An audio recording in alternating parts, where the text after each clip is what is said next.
கர்த்தருக்குள் எப்பொழுதும் சந்தோஷமாய் இருக்கணும். இந்த உலகத்துக்குள்ள நீங்க சந்தோஷமா இருக்குன்னு நினைச்சா அது ரொம்ப கஷ்டமா இருக்கும். ஆனா கர்த்தருக்குள் எப்பொழுதும் நாம் சந்தோஷமா இருக்கலாம். ஆமென். ஆமா. இந்த நாள்ல நாம் ஒரு காரியத்தை குறித்து நாம் பார்க்க போறோம். யோவான் 8:32 ஒரு வசனம் இருக்குது. வாசிங்க. யோவான் 8:32.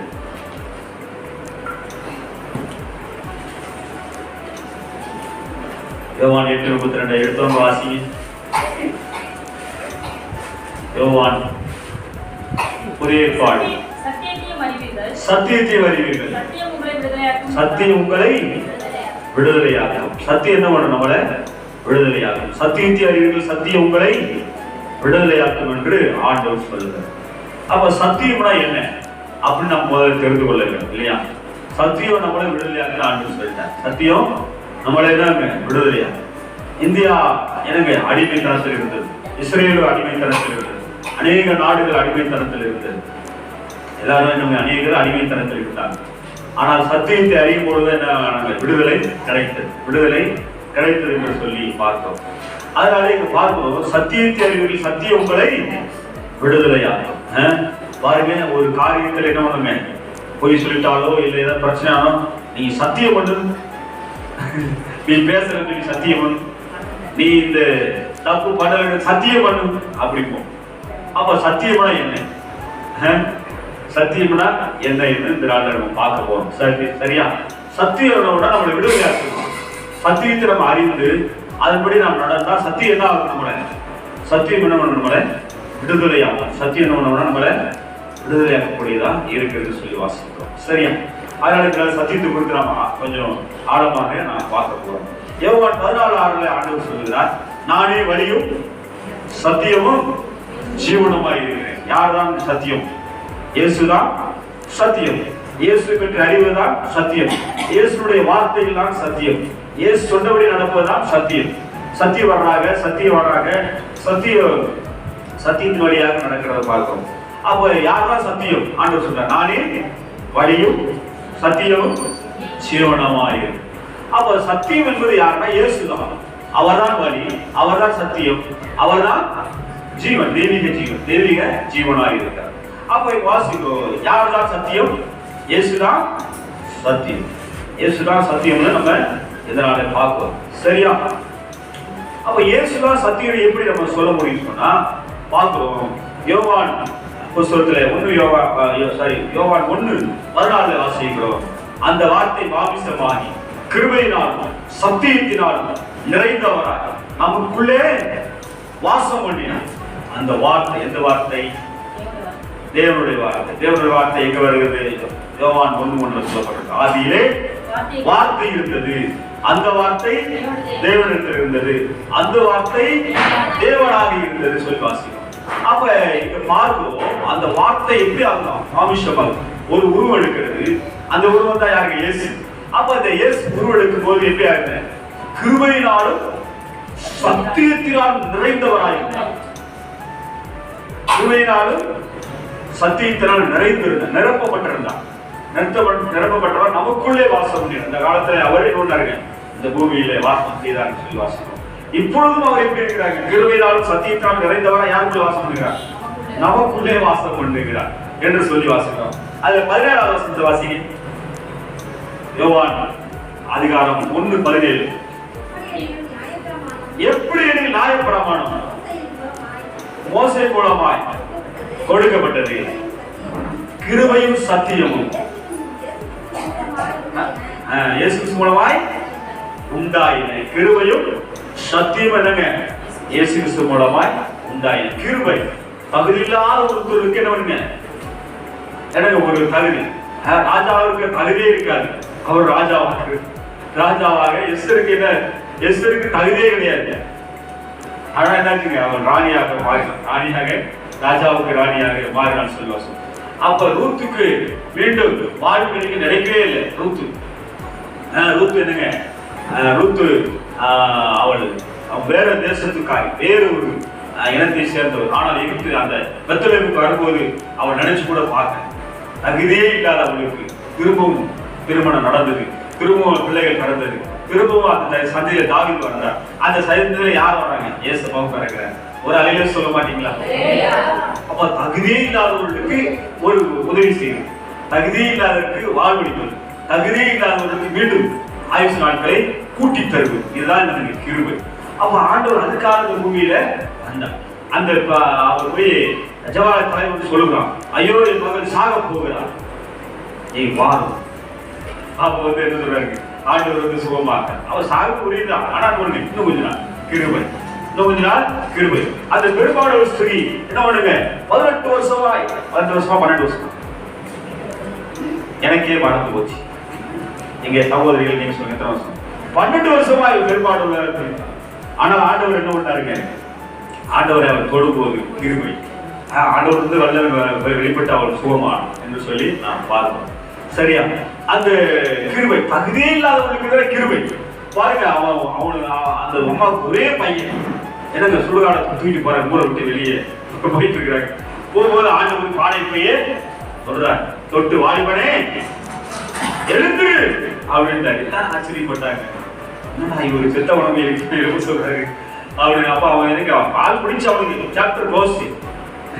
ஆனா ஆண்டவர் இன்னும் கொஞ்ச நாள் வாழ்க்கை கிருபை. அதான் கிருபை. கிருபை யார் மூலம் உண்டாயிருக்கிறது? சத்தியம் யார் மூலம் உண்டாயிருக்கிறது? இயேசு கிறிஸ்து மூலம் உண்டாயிருக்கு. அதான் சத்தியத்தை நம்ம பார்ப்போம். அப்ப தகுதியே இல்லாதவர்களுக்கு தகுதி செய்வது. இப்ப லாஸ்ட்ல என்ன ஆயிடுச்சு, மறித்து அடக்கம் பண்ணியாச்சு, 4 நாள் ஆச்சு. என்ன ஆயிட்டா, நாரி போக. அவங்களே சொல்றாங்க, ஆண்டவரே இப்ப யாருமே செத்து போன நாரி போன உடம்புக்கு திரும்ப ஒரு ஜீவன் ஆண்டவர் கொடுக்கிறார். லாசருவே நீ எழுந்து வா. அவங்க சவுண்டு வளர்த்த சுத்தமா ஆண்டவர் கூப்பிட்டார். கூப்பிடுங்க, லாசரு அப்படியே நாரி போன உடம்பு இப்ப என்ன ஆயிடும், சூப்பர் சரீரமா மாறி. ஆக்சுவலா லாசருக்கு ஏற்கனவே நோய் என்னமோ ஒரு நோய் வந்தது. நோய் வந்ததுனால செத்து போயிட்டேன். ஆனா அந்த நோயெல்லாம் போய் முழு அரைக்க ரெடியா இருக்கிற அழிவு போன ஒரு சரீரத்திலும் உயிர் பெற்று வந்து என்ன நிற்குது இருந்து லாசரு திரும்ப கொஞ்ச நாள் இந்த பூமியில ஆண்டவருக்காக வாழ்ந்தான். அல்லேலூயா. இதுதாங்க கிருபை. அவர் கிருபை யார் மூலம் உண்டாயது? இயேசு கிறிஸ்து மூலம் உண்டாகிறது. சத்தியம் யார் மூலம் உண்டானது? இயேசு கிறிஸ்து மூலம் உண்டாகிறது. சத்தியம் தான் என்னன்னா இப்ப நம்ம பார்க்கிறோம். அல்லேலூயா. சரி பார்ப்போம். சரியா? அப்ப இங்க பார்க்கிறோம், அவர் நிறைந்தவரை வந்தார். 8:26 வாசிக்கிறோம். பிதா சத்தியம் உள்ளவர், என்னை அனுப்பினவர் எப்படி உள்ளவரா? சத்தியம் உள்ளவர். இயேசு என்ன பண்ணாருங்க? சத்தியம் உள்ளவர். வருகை 8:26 வாசிங்க. பிதா சத்தியம் உள்ளவரா இருக்கிறார். அவர் அனுப்பினவர் எப்படிதான் இருக்காரு? சத்தியம் உள்ளவர். ஆண்டவர் சத்தியம் உள்ளவரா இருக்கு. தானா அவர் இது பேசுறது இல்ல, பிதா கிட்ட கேட்டது அப்படியே அதை அப்படியே சொல்றார். சத்தியத்தை கற்றுக்கொண்டு அதை கைகொண்டு திருப்பண வர்றாருங்க, அப்படியே சொல்லுகிறார். அவர்தான் என்னங்க, அதனால சொல்றேன், அனுப்பினவர் சத்தியம் உள்ளவர் என்று சொல்லி வாசிக்கிறோம். பாருங்க 8:26 வாசிங்க. உங்களை குறித்து பேசவும் நியாயம் தீர்க்கவும் எனக்கு அநேக காரியங்கள் உண்டு. என்னை அனுப்பினவர் யாரு? சத்தியம் உள்ளவர். நான் அவர்கிட்ட கேட்டவைகளே உலகத்துக்கு சொல்லுகிறேன். எங்க அப்பா சத்தியம் உள்ளவர் இருப்பாரா? இல்ல உங்க அப்பாக்கு யாராவது சத்தியம் உள்ளவர் இருக்க மாட்டாங்க. ஏன்னா நாம எல்லாம் பாவத்திலே வளர்ந்தவர்கள். ஏன்னா யாருங்க ஆதாம் செய்த பாவத்துல நாம எல்லாருங்க பாவி. ஆனா ஆண்டவர் என்ன சொல்றாரு? என்னை அனுப்பினவர் சத்தியம் உள்ளவர் சொல்றாரு. யார சொல்றாரு? பரமபிதாவை சொல்றாரு. பரமபிதா அவர்தான் சர்வவல்லமுள்ள தேவன், அவர்தான் சர்வேஸ்வரர், அந்த சராசரி தேவன். அவரை பற்றி சொல்லும் போது எப்படி சொல்றாங்க? என்னை அனுப்பினவர் யார் இருக்காங்க? சத்தியம். அங்கிருந்து நான் வந்திருக்கிறேன். நானே ஒண்ணுங்க சத்தியத்திற்கு சொல்லிருக்கிறேன். நானே சத்தியம், நான் சொல்லுவதெல்லாம் சத்தியம்னு ஆண்டவர் சொல்றாங்க. சரியா? சரி, இப்ப ஒரு சம்பவத்தை நம்ம பார்க்க போறோம். யோவான் 8ஆம் அதிகாரத்துல 1 - 11 வரைக்கும் என்ன ஒரு சம்பவம் இருக்குன்னா, ஆண்டவர் ஆலயத்துக்கு போறார். போதிக்கிறதுக்காக அவர் போகும்போது என்ன நடக்குதுன்னு சொன்னா, திடீர்னு ஒரு பெண்ணை வந்து புடிச்சிட்டு வராங்க. புடிச்சிட்டு வந்து, ஆண்டவரே இந்த பொண்ணு என்னாச்சு, பிரச்சாரம் செய்துட்டா, அதனால கை வெய்யமாக நாங்கள் முடித்து வந்து விட்டோம். ஏன்னா வேத பிரமாணம், மோசே பிரமாணத்தை என்ன போட்டிருந்தா, பிரச்சாரம் செய்தவங்க கல்லிருந்து சாக அடிக்கணும், கொல்ல அப்படின்ட்டு எழுதிருக்கு. நீங்க என்ன சொல்றீங்க? நீங்க என்ன சொல்றீங்கன்னு சொல்றாங்க. நீங்க என்ன சொல்றீங்க சொல்லுங்க. ஆனா குற்றத்துல மாட்டினது யாரு? அந்த பெண். குற்றம் செஞ்சதை கொண்டு வந்துட்டாங்க. ஆனா அங்க என்ன போட்டிருக்கா பாருங்க, 6வது வசனத்தை வாசிங்க. 8:6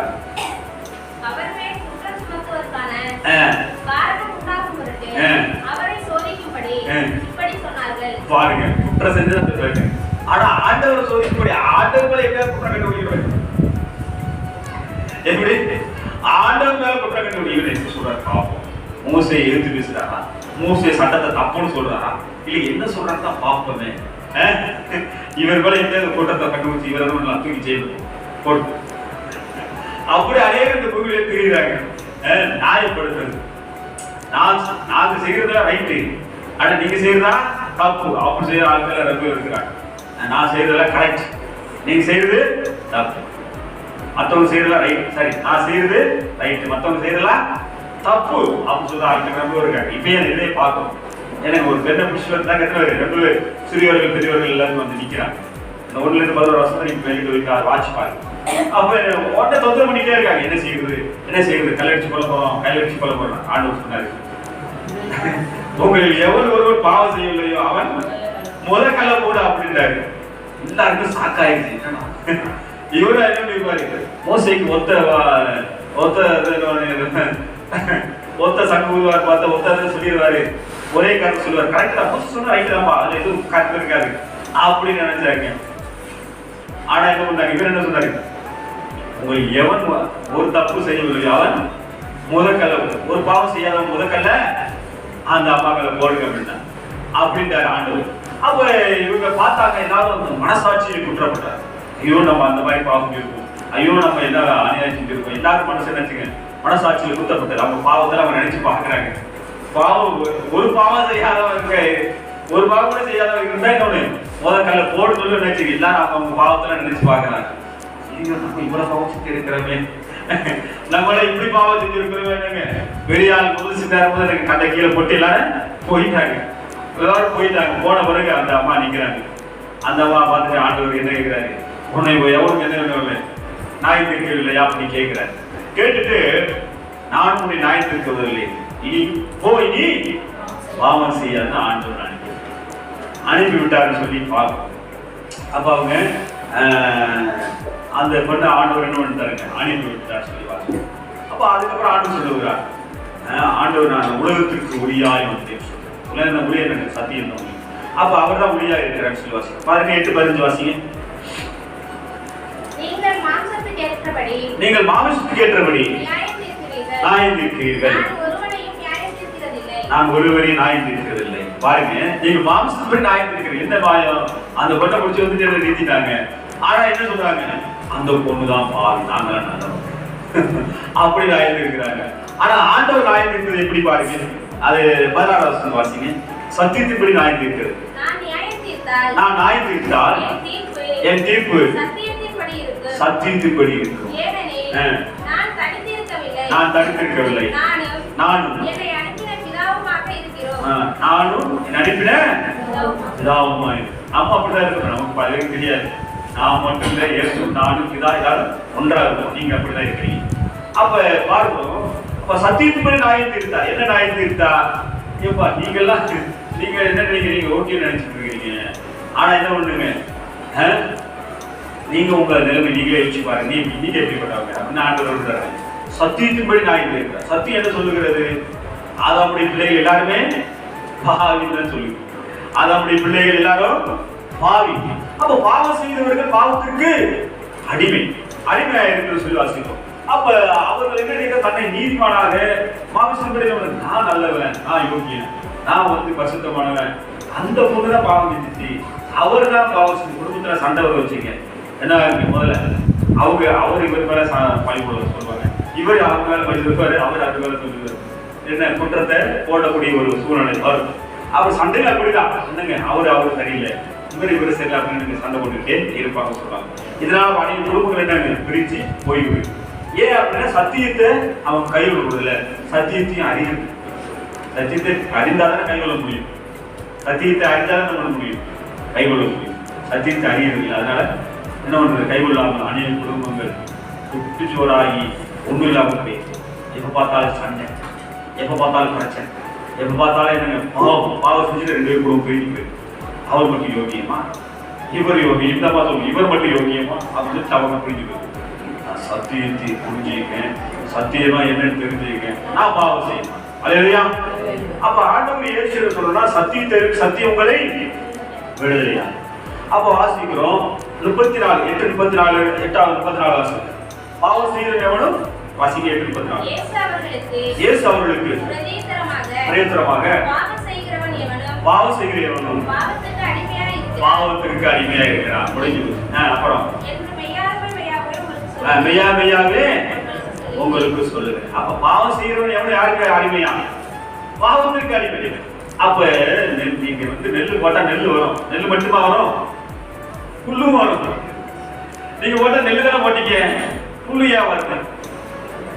களை ஏன் வருது? சரி, இந்த நிலம் சரியில்லை, அடுப்புல போய் போடுறீங்க. அடுப்புல என்ன வருங்க? ஒரு கேழ்வரகோ இல்ல ஒரு கம்மங்கடலோ இல்ல சோளமோ ஏதோ போடுறீங்க. போட்டா என்ன இருக்கு? இல்ல அந்த கம்மங்கடல் மட்டும் வருமா, புல்லும் சேர்ந்து வருமா? புல்லும் சேர்ந்து வரும். ஏன் நீங்க போட்ட நெல்லு தானே போட்டீங்க.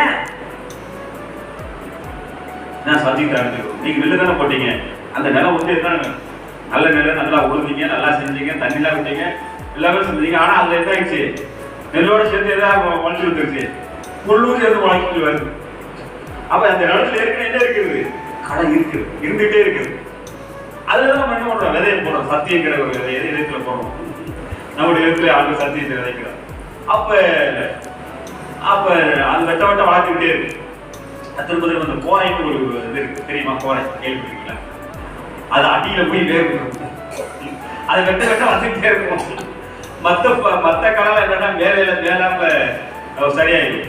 இந்த கோரை கிளம்பி சொல்லுவாங்கல்ல, அதுதான் இந்த இதுக்கு தயாரிக்கிறது. இந்த மனத்துக்காக அந்த அது என்ன சொல்லுவாங்க, சாம்பிராணி அந்த இதுக்கெல்லாம் தயாரிப்பாங்க. அந்த ஊதுபத்தி தயாரிக்கிறதுக்காக பயன்படுத்தும். அடியில் இருக்கும். அது என்னன்னா அது உள்ள இருந்து உழைச்சி வெளியே வந்துருக்கும். அதுக்கு நம்ம வெளிப்பட்டு விட்டுட்டு விட்டுருவாங்க. திரும்ப உழைச்சி வந்துக்கிட்டே இருக்கும். அதே மாதிரி பாவமானது எல்லா மனுஷனுக்குள்ளும் குடிகொண்டு இருக்கு, உள்ள இருக்கு. அதனால பாவத்திற்கு எல்லாரும் நான் அடிமையா இருக்கிறோம் அப்படின்னு சொன்னா, அதான் சொல்றேன், பாவம் செய்யவே இல்லை என்றால் நம்ம எல்லாமே வஞ்சிக்கிறோம். எப்படி பாவம் செய்வோம்? சிந்தனையால, சொல்லால, செயலால எல்லாம் நம்ம பாவம் செய்கிறோம். அப்ப பாவம் செய்கிற நமக்கு எனக்கு பாவத்தினால நம்ம அடிமைத்தனத்துல இருப்போம். நம்மள இன்னும் அடிமைத்தனத்துல இருக்கும். பலவிதமான பாவங்கள் நம்மளை நெருக்கு, பலவித பாவ சிந்தனைகள் நம்மளை வந்து நெருக்கக்கூடியதா இருக்கும். இதெல்லாம் சத்தியம், தெரிஞ்சுக்கணும். ஆனா இதை சரி செய்வதற்கு ஆண்டவர் என்ன செய்வார்? ஆண்டு வாசம் அடிமையானவன் என்ற நிலைக்கும் நினைக்கிறான். எங்க அடிமையான யாரும் சொல்றாரு? நம்மளதான் சொல்றாரு. நம்ம பாவத்துக்கு அடிமையாயிருக்கோம். நம்ம எப்படி தேவனுக்குள்ள நினைச்சிருக்க முடியும்? ஒரு கேள்வி. பாவம் செய்யறவன் எங்கதான் இருக்கணும்? செய்யல இருக்கணும். பாவத்துக்கு அடிமையாயிருக்கான். அவன் என்ன தேவனுடைய வீட்டுக்கு வர முடியாது. தேவனுடைய வீடு எப்படி இருப்பது? பரிசுத்தமானது. அப்ப பரிசுத்தமான இடத்துக்கு அவன் வர வேண்டும். நான் என்ன செய்யணும் பாருங்க. அன்பாசம் குமாரன் என்றைக்கு இருக்கிறார்? ஏன் குமாரன் மட்டும் ஏன் தேவனுடைய வீட்டில் இருக்கிறாரு? அவர் பரிசுத்தமானவன். அவர் பரிசுத்தமான தெய்வம். அவருக்கு பாவம் ஒன்றும் இல்லை. அடுத்து ஆசி. ஆகையால் குமாரன் உங்களை விடுதலையாக்கினார். மெய்யாகவே விடுதலையாக்கி. குமாரன் உங்களை விடுதலையாக்கி, மெய்யாவே விடுதலையாக்கி. குமாரன் கண்டிப்பா விடுதலையாக்குகிறார். அப்ப விடுதலையாக்க விடுதலை பெற்றுக்கொண்டால் கண்டிப்பா நாங்கள் மெய்யாக பாவத்திலிருந்து விடுதலை. அதைத்தான் ஆண்டவர் சொன்னார். அவ குமாரன் எதுக்கு வந்தார்? விடுதலை ஆக்குறதுக்கு வந்தார். எதுக்கு? பாவத்திலிருந்து உங்களை விடுதலை வந்தார். ஏன்? நான் செய்கிற பாவம் நமக்கு பெருசா தெரியாது, மற்றவங்க செய்யற பாவம் நமக்கு பெருசா தெரியும். பாருங்க, அந்த பொண்ணு செய்யற பாவம் எல்லாருக்கும் பெருசா தெரிஞ்சது. ஆண்டவர் சொன்னாரு, உங்கள் எவன் ஒருவன் பாவங்களை முதற்கல்ல போடும் அப்படி சொல்லும்போது என்ன ஆயிடுச்சுங்க? அப்பதான் தெரிஞ்சது, அச்சோ இந்த பொண்ணு பாவத்தோட நம்முடைய பாவம் பெருசுன்னு சொல்லி எல்லாரும் பண்ணிட்டாங்க. கல்ல போட்டு ஓடி போயிட்டீங்க, கல்ல போட்டு ஓடி போயிட்டாங்க சொல்லி வாசி. ஆனால் குமாரன் விடுதலை எப்படி விடுதலை? சக்தி என்ன சொல்லுதுன்னா, இங்கே சொல்லிருச்சு, பாவம் செய்கிறவன் பாவத்தை நான் பாவியா எப்படின்னு நம்ம சொல்ல. பாவியா இருக்கிறதுக்கு நமக்கு யார் விடுதலை? இயேசு மட்டும்தான் இருக்கு. இயேசு இப்படி பாவத்துக்கு தண்டனையாகிய அந்த தண்டனையை நம்முடைய சரீரத்தில் ஏற்றிக்கொண்டு அவர் பாடுபடுகிறார். அவர் என்ன பண்றார்? மரிக்கிறார், ரத்த சிந்துகிறார். பாவத்தின் சம்பளம் மரணம். அந்த மரணத்தை அவர் ஏற்றுக்கொண்டு நம்முடைய பாவத்துக்கு நாம் தான் மறிக்கணும். அவர் என்ன பண்றாரு? ஏற்றுக்கொள்கிறார். ஏற்றுக்கொண்டு சிலுவையில் மரிக்கிறார், ரத்த சிந்தி 3ஆம் நாள் உயிரோடு அவர் அடக்கம் பண்ணப்படுகிறார். 3ஆம் நாள் உயிரோடு எழுப்பப்படுகிறார். அப்ப குமாரன் விடுதலையாக்குவதற்கு தன்னையே பலியை கொடுக்கிறார். பாவத்திற்கான அதாவது அந்த வாட்சம் கொஞ்ச நாள் கிருபையை கொஞ்ச நேரம் நம்ம சிந்திச்சோம். கிருபையை சிந்திக்கிறதுக்கெல்லாம் கிருபை கொடுப்பதற்கெல்லாம் அவர் ஒரு வார்த்தை சொன்னாலே போதும். என்ன வார்த்தை சொன்னாரு? பழுத்தன்மையும் அப்படின்னா செத்து போன எந்திரிச்சிட்டான். செத்து போனவன் எந்திரிச்சிட்டான். எழுந்திரி வாய்மொழி அப்படின்னா எந்திரிச்சிட்டான். கிருபை அதான் தகுதி இல்லாத கொடுக்குறது. நான் சொல்றேன் எழுந்து வா அப்படின்னு சொல்லும் போது கிருபையை நானா வெளிப்படுது. ஏன்னா நான் சொல்ற ஆகி போயிட்டாரு, செத்து போயிடுச்சு. எழுந்து வரது திரும்ப அவங்க திரும்ப வந்து சைடு ஆகி வந்தது. இதான் கிருபை. அவன் கிருபைக்கு ஒரு வார்த்தை மட்டும் தான் பயன்படுத்தப்பட்டது. ஆனா சத்தியத்திற்கு என்ன? தன்னையே ஜீவன். சத்தியம் என்ன? ஒரு பாவிக்கு விடுதலை கொடுக்க பரிசுத்தமான ஒரு தெய்வம் பலியாக. அதனால என்னன்னா அவங்க தன்னையே பலியாக. கிருபை சத்தியம் நிறைந்தவரா வந்தா குமாரன் விடுதலையாக்க மெய்யாகவே விடுதலையாக. அப்ப இயேசு கிறிஸ்துவை நாம் உள்ளத்துல எப்படி ஏற்றுக்கொள்ள முடியும்? பல சாமிகள் எல்லா கடவுளும் கடவுள் சரி இந்த இயேசு ஏற்றுக்கொண்டா நல்லது நடக்கும் சொல்லியிருக்காங்க. ஆனா உண்மையில ஏற்றுக்கொண்டவர்கள் எப்படி ரட்சிக்கப்பட்டவர்கள்னா நான் ஒரு பாவி, நான் ஒரு பாவியான மனுஷன். சிந்தனையில பாவி, சொல்ல பாவி, செயல பாவியாக இப்படிப்பட்டவனா இருக்கிறேன். ஆனா நீங்க எனக்காக மறிச்சீங்க, அதனால என் பாவம் நீங்க இருக்கிறேன். அதான் சத்தியம் சொல்லுது. இயேசு கிறிஸ்து சகல பாவங்களுக்கு நம்ம சுத்தி இருக்கிறேன். அதை நம்புகிறவர்கள் தான் ரட்சிக்கப்படாது. அதை உண்மையாகவே தன்னை ஒரு பாவி என்று உணர்ந்து இயேசு மெய்யாகவே பாவத்துக்காக மரித்தார், ரத்த சிந்தினார் என்று உணர்ந்தவங்க ரட்சிக்கப்பட்டார். அவர் ஒரு வாயில கெட்ட வார்த்தை, அவர் வாயில என்ன சத்தியம், அவர் வாயில உண்மையா இருப்பார், அவர் வாயில பாவரிக்கை செய்து தன்னை பரிசுத்தமாக வைத்துக் கொள்வார். பாவம் செய்ய துணிகரமா இருக்க மாட்டாங்க, பாவம் செய்ய துணிய மாட்டாங்க. எப்பொழுதுமே ஆண்டவருக்குள்ள பாதுகாப்பா இருக்கு. அவர்கள் தான் ரட்சிக்கப்பட்டவர்கள். அவ்வளவு. அதனால சொன்னாரு குமாரன் விடுதலையாக்க மெய்யாகவே விடுதலையாக. அப்ப ஆண்டவர் பாவத்திலிருந்து விடுதலைக்காங்க. அப்ப ரட்சிக்கப்பட்டவர்கள் எப்படி இருப்பாங்க?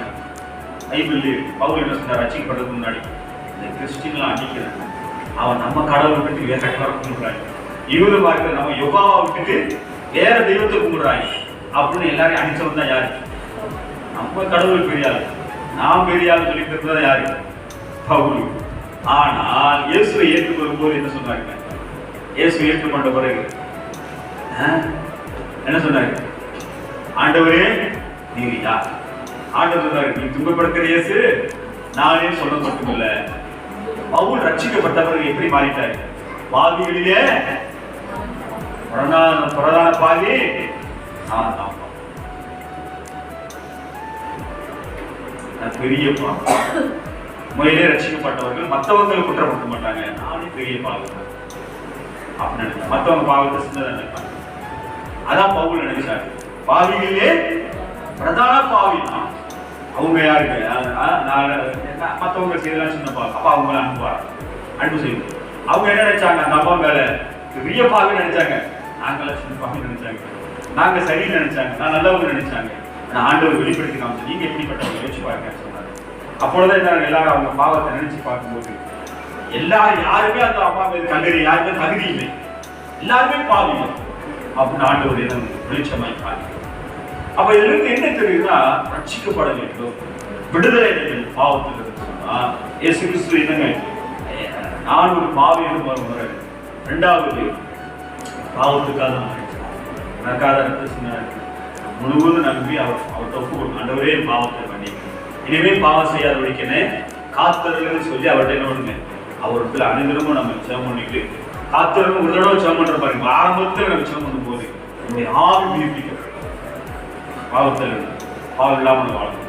ரெண்டாவது அனுதினமும் பாவ அறிக்கை செய்யும். ஆண்டவரே இந்த நாள் நான் பாவம் செய்யணும்னு எனக்கு தெரியும். சில நேரம் நமக்கு தெரியும் இன்னைக்கு எதுவும் தப்பு பண்ணல, நம்ம எதுவும் பாவம் செய்யல, யாரையும் திட்டல, நம்ம மனசாட்சிக்கு தெரியும். அதனால பாவ அறிக்கை செய்யலன்னு செய்யாம விட்டுறக்கூடாது. அன்னைக்கு பாவ அறிக்கை செய்யணும். ஆண்டவரே என் மனசாட்சி இன்னைக்கு எந்த பாவம் செய்யல, சிந்தையில சில நேரம் வந்திருக்கலாம், யாராவது குற்றப்பட்டிருக்கேன், யாராவது மனசுக்குள்ளே திட்டிருக்கேன், அது நமக்கு தெரியுமா? அது ஒரு இமேஜ் வந்துட்டு போயிடும் தவாடும்.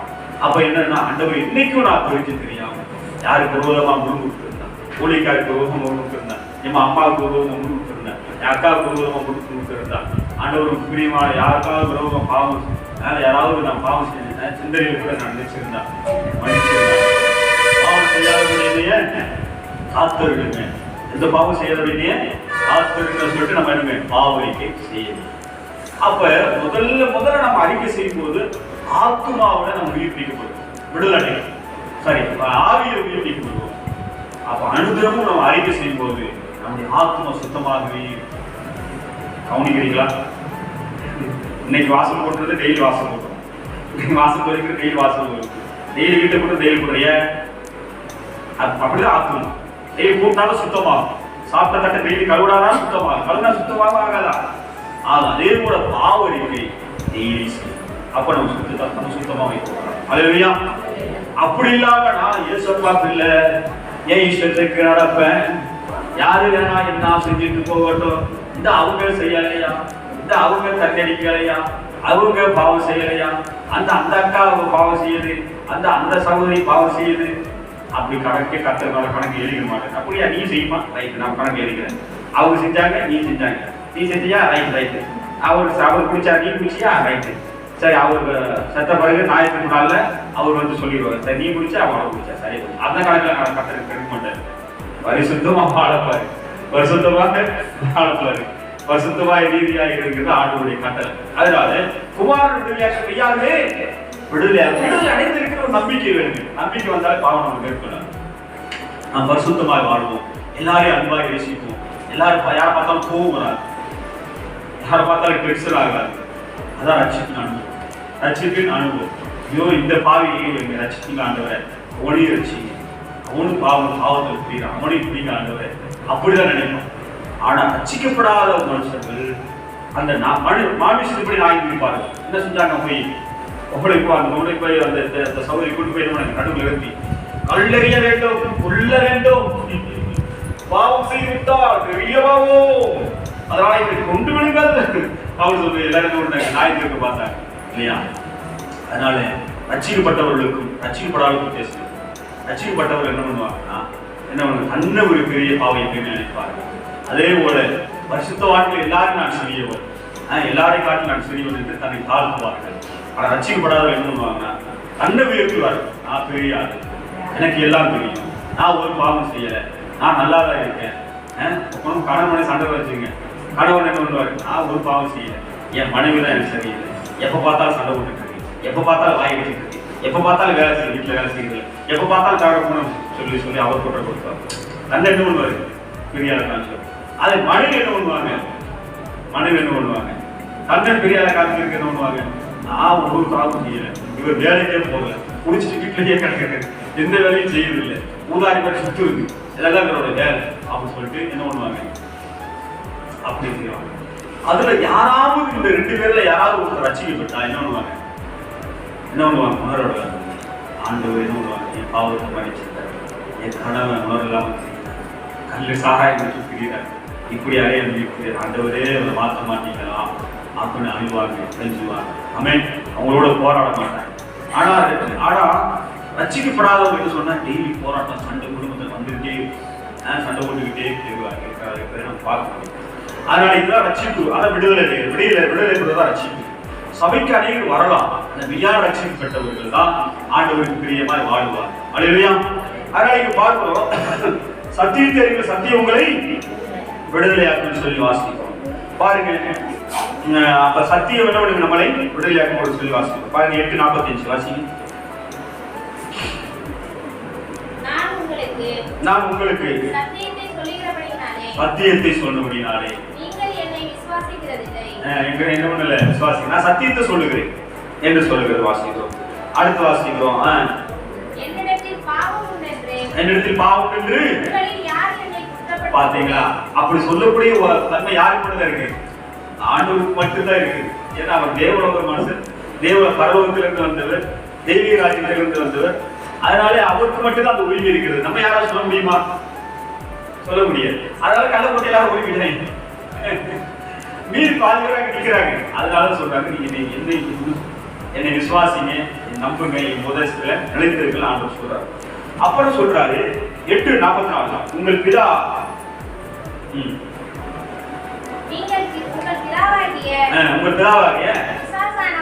பிசாசானவனால் உண்டானவர்கள். அவர் சொல்ற ஆண்டவர் சொல்றாரு, நீங்க யாரால உண்டாஇருக்கீங்க? பிசாசால உண்டானீங்க. பிசாசால நம்ம போறாரு. ஆண்டவர் உண்மைதான் சொல்றாரு. நான் பிசாசு இல்லையா? நான் பிசாசு, நீ தான் பிசாசு. நம்ம போவோம் ஓ பிசாசே அப்படி சொல்லி யாரும் நம்ம திட்டாங்க, நீ தான் பிசாசு போட. ஆண்டவர் என்ன சொல்றாரு, நீங்க பிசாசால உண்டாவீங்க. பிசாசுடைய அதுக்கப்புறம் வாசிங்க கொஞ்சம் மேல. உங்கள் பிதாவினுடைய இச்சையின்படி செய்ய மனதா இருக்கிறீர்கள். ஆதி முதல் கொண்டு மனுஷ கொலை யாரையும் பிசாசு மனைவி போடுவாங்க. அப்புறம் சத்தியம் அவனுக்கு என்ன இல்ல இல்லாதபடியாக அவன் சத்தியத்திலே நிலைத்திருக்கிறது. அப்புறம் அவன் பொய்யனும் பொய்க்கு பிதாவாக இருக்கிறபடியால் அவன் பொய் பேசும்போது தன் சொந்தத்தில் எடுத்து பேசுகிறான். அவன் எப்படி இருக்கான்? பொய்யனும் பொய்க்கு பிதாவாக இருக்கிற யாருக்கு? பிசாசு. அவனுடைய சத்தியமே இல்லை, பூரா பொய் தான். எல்லாமே பொய் சொல்லிங்க. நம்மளை ஏமாத்துறத பிசாசுடைய வேலையா இருக்கு. அதனால என்னன்னா, ஏன் அப்படி பொய் சொல்லுறேன்னா, ஏன் பொய்ய பரப்புறாங்கன்னா, மனித குறைவார் அவளை கொல்லணும் முடிவிட்டாங்க. கவனிக்கிறீங்களா? சரி, அவள் ஏதாவது ஒரு குற்றம் சொல்லி கொண்டு பிசாசோட வேலையா, பிசாசோட வேலையா இருக்குங்க. ஏதாவது ஒரு குற்றத்தை சொல்லி கொண்டுடணும். அந்த கொல்ல கொல்லணும் ஒரு முடிவு. ஆனா ஆண்டவர் காப்பாற்று, சத்தியத்தை சொல்லி காப்பாற்றினா அது கிருபை. கிருபையா நம்ம போமாடி பாவம் செய்யலாம் சொல்லி சொல்றது நம்ம பார்க்கலாம். அதனால இது நம்ம தெரிந்து கொள்ள வேண்டிய ஒரு சத்தியம் என்னன்னா, பிசாசு ஆறு பையன் என்ன போய் சொல்லுவாங்கன்னா, நம்ம கிட்ட வந்து நான் நல்ல மாதிரி நம்மளை காமிச்சுடுவேன். ஆனா ஆண்டு சமூகத்தில் நம்ம வீட்டு பார்த்தா சரிங்க, நான் பாவின்னா நமக்கு தெரியாது. அதனால நான் பாவியா இருக்கிறனால திரும்ப பாவம் செய்ய முடியுமா? இல்ல, சுத்தமாக வாழ்வதற்கு ஆண்டு உதவி செய்கிறார். அழுவையா? அதனால வாசிக்கும் ஆண்டவர் ஏன் அப்படி சொல்றாருன்னா, ஆதாம் ஏவாள் குடும்பமா இருக்கும்போது அவங்க என்ன பண்ணாங்க? பிசாசுக்கு கீழ்ப்படிஞ்சதால பாவம் அவருக்குள்ள வந்தது. அந்த பாவத்துக்கு எல்லாரும் என்ன பண்ணாங்க? பாவிகளாக மாறி போயிட்டோம். பாவிகளாக, பொய்யர்களாக, உண்மை இல்லாதவர்களாக, பிரச்சனை உள்ளவர்களாக, பிரச்சனைக்குரியவர்களாக நாம் மாறி விட்டோம் என்று சொல்லி பார்க்கிறோம். அதைத்தான் ஆண்டவர் என்ன சொல்லுகிறார். அதே டைத்தில் ஆண்டவர் சொல்லுகிறார், உங்களில் எவன் என்னை குற்றப்படுத்தும் சொல்ல முடியும்? யாருக்கு சொல்ல முடியாது? இயேசு மேல ஏதாவது சொல்ல முடியுமா? எல்லாத்தையும் கையை கழித்தார். இவர் மீது ஒரு குற்றம் இல்லை ஐயா. சரியா? அதனால இது தெரிந்து கொள்ள வேண்டியது என்னன்னா, அவரு ஏன் அப்படின்னா, ஏன் அவருக்குள்ள எந்த குற்றம் இல்லை? அவர் சத்தியத்தை அறிந்திருந்தா, சத்தியத்தை நடந்தார். பிசாசு வந்து சத்தியத்தை அறியவில்லை, சொந்தமா பேசுறான். அதனால என்ன பண்றான்? மனுஷ கொலைவாளராக இருக்கிறான். யாரை கொல்லணும்னு பார்க்கறான், அழிக்கிறான்னு பாருங்க. இடத்துல கூட பாருங்க, சத்தியத்தை அறியாதவர்கள் அநேகம் அழிக்க போறாங்க. இந்த ஜோதிஸ்வருடைய பணம் விட்டாங்க. சத்தியம் அவங்க என்னன்னு தெரிய பறிச்சு போயிடும். இந்த பக்கம் சாந்தீஸ்வரர் கணவர் இங்கே அவங்க சர்ச்சுக்கு போறவங்க இதை கேட்கிறார். அவருக்கு சத்தியம் தெரியாதவர். சத்தியம் தெரிஞ்சுதான் என்ன பண்ணிருப்பாரு? கடன் தானே பார்த்துக்கலாம், கடன் பார்த்து செத்து போயிட்டார். அந்த பக்கம் திருப்பூர்ல ஒரு பக்கம் மனைவி தப்பா நடந்துட்டார், தப்பா போயிட்டார். இவர் என்ன பண்ணிட்டாரு? ஒரு வெளியே எலிபேஷன் சாப்பிட்டார். சத்தியம் தெரிஞ்சா என்ன அது போனா என்ன வீட்டுக்கு கொண்டு வருவோம். நம்மளே பெரிய பாவிலையா? அப்படிதான் நடிச்சிருக்கணும், அப்படியே நடிச்சிருக்கணும். அது போயிட்டா இல்ல, நான் உங்களோட இருக்கக்கூடாது.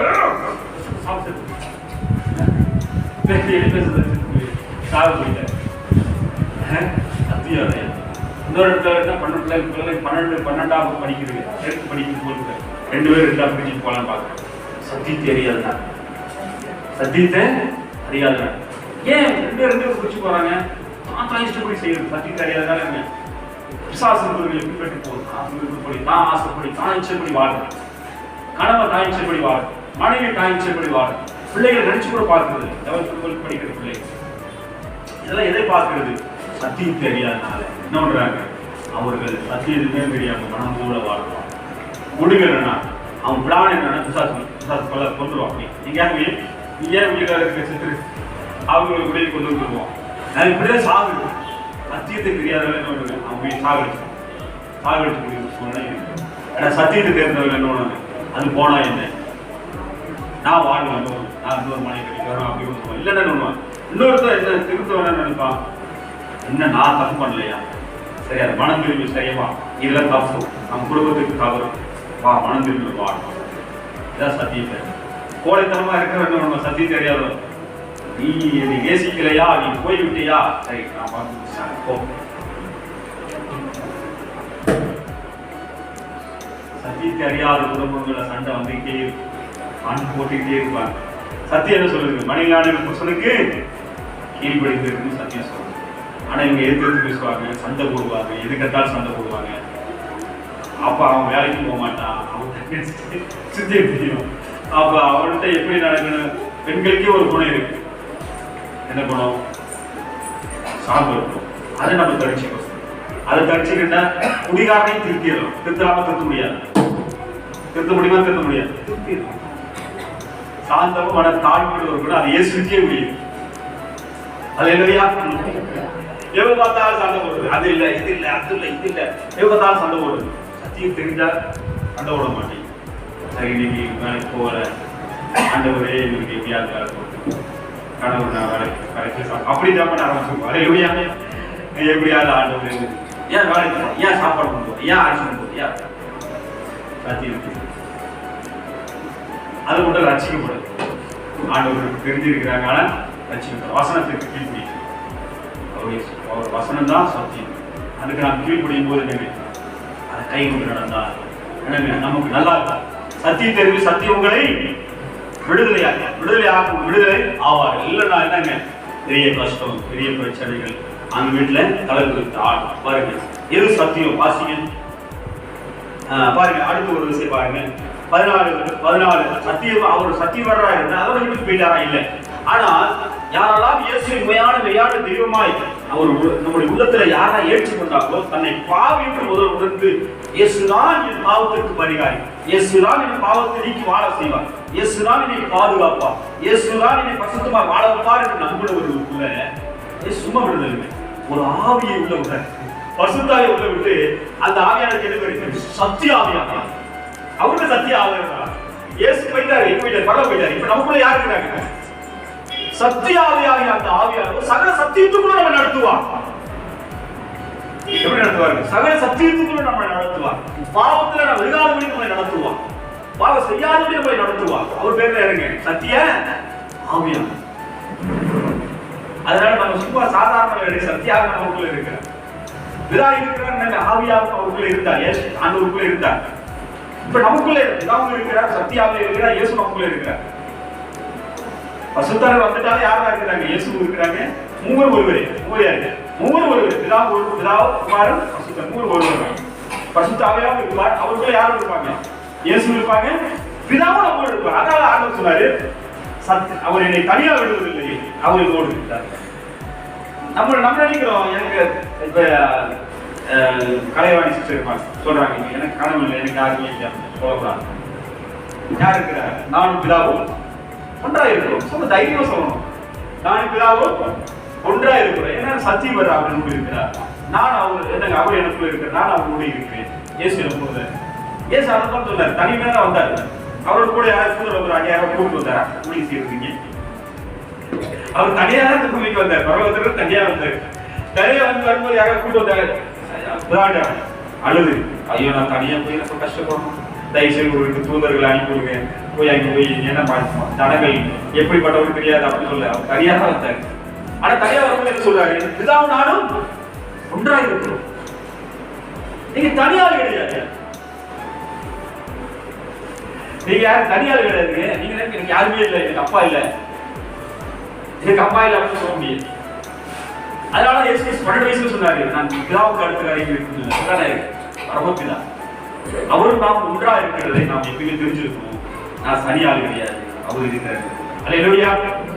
அவர் இல்லைன்னா வேறொரு தங்கி இருக்கிற அர்த்தம். அல்லேலூயா. அப்ப சத்தியாவியாக தேற்ற வாழ்வோடு இருக்கிறார். எப்பொழுது நான் பாவியை ஒத்துக்கொண்டேனோ, எப்பொழுது இயேசுதான் என் ரட்சகர், ரத்த சிந்தி இயேசு எனக்காக மரித்தார் நான் ஒத்துக்கொண்டனோ, அப்பொழுது சத்தியம் தேற்றாளரை கொண்டு வர நம்மளை ஆலயமா கொண்டு நமக்கு வந்துவார். அவரும் ஆன்மீகம் அல்லேலூயா. அப்ப வாசிப்போம். சத்தியத்துக்குள்ள நடத்துகிறார். பாருங்க எது சத்தியம்? யோவான் 17 வாசிப்போம். யோவான் 17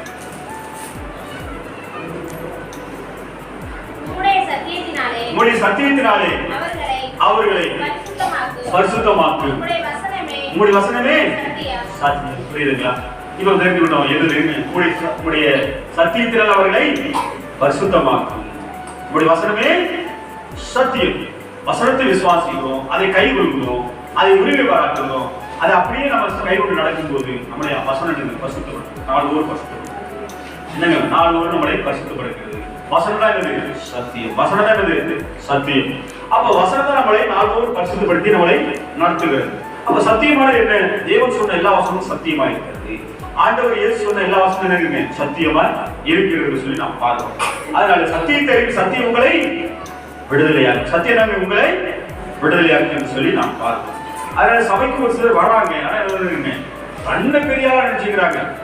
இந்த அவரா குடிச்சுக்கிட்டே இருக்கிறாரு, என் மாமனாரா அவரு குடியா இருக்காரு, குடிச்சா சபைக்கு வந்துட்டு இருப்பாரு, அவர் குடிச்சுட்டே இருப்பாரு, அவர் வந்து இருக்க மாட்டார். அவர் சொல்லுவாங்க, ஆனா வச்சுக்கப்பட்டாரு சொல்லுவாங்க, மாமனாருக்காக ஜெர்மன் அவர் நல்லா திருந்தணும் அப்படின்னு சொல்லுவாரு. ஏன்னா அவரை விட நான் பெரிய குடியாக இருந்தேன். என்னையே ஆண்டவர் பார்த்து இருக்கிறாரு, அவரை பார்த்து அல்லேலூயா தன்னை தாழ்த்துவார். ரட்சிக்கப்பட்டவர்கள் எப்பயுமே எனக்கு தேவ சமூகத்திலே தன்னை தாழ்த்துவார்கள்.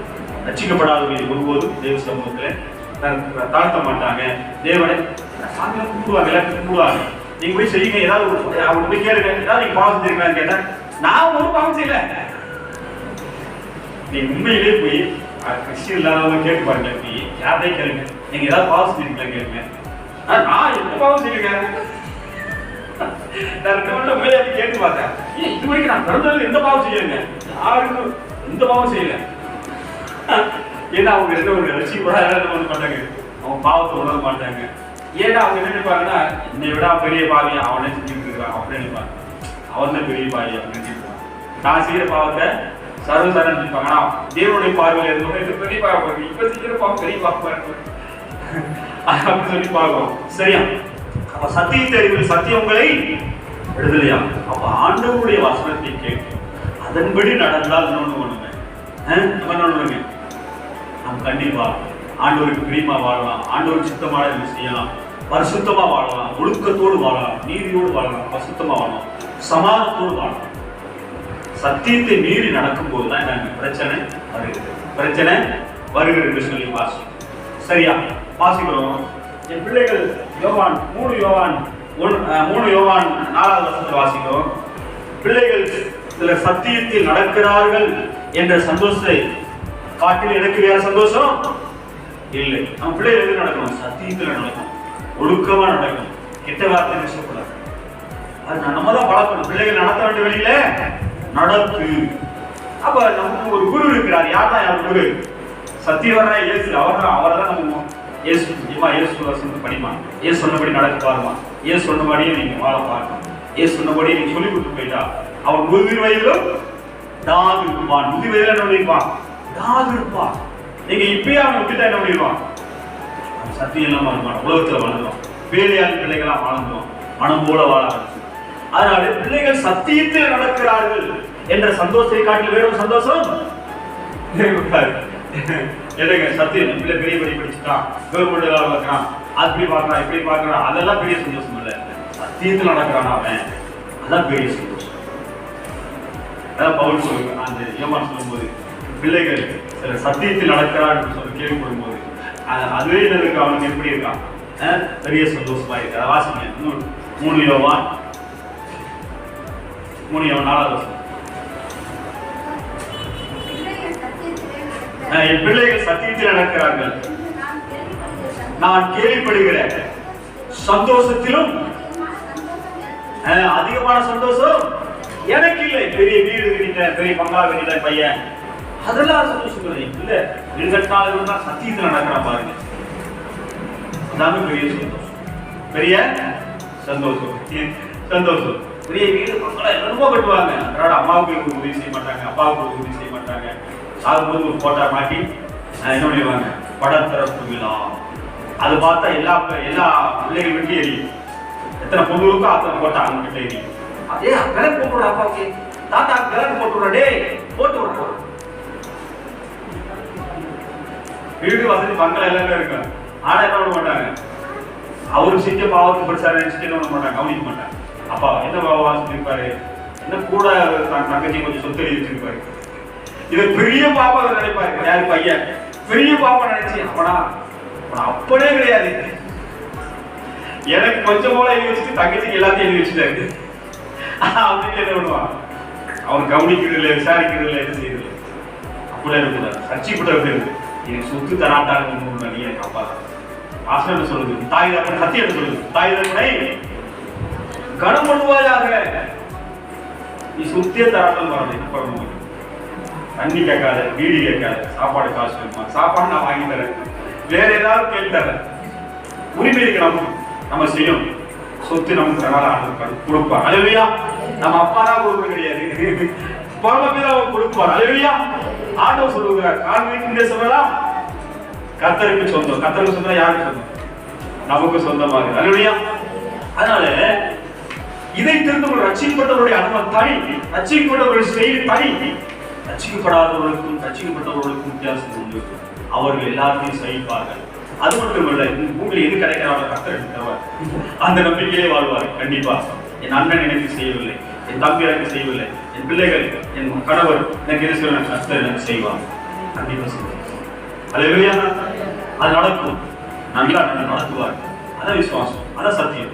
அதான் சொன்னார், உங்க இருதயம் கலங்காது பாருங்க. தேவனிடத்தில் விசுவாசம், என்னிடத்திலும் விசுவாசம். இது சத்தியம், விசுவாசமான சத்தியம்.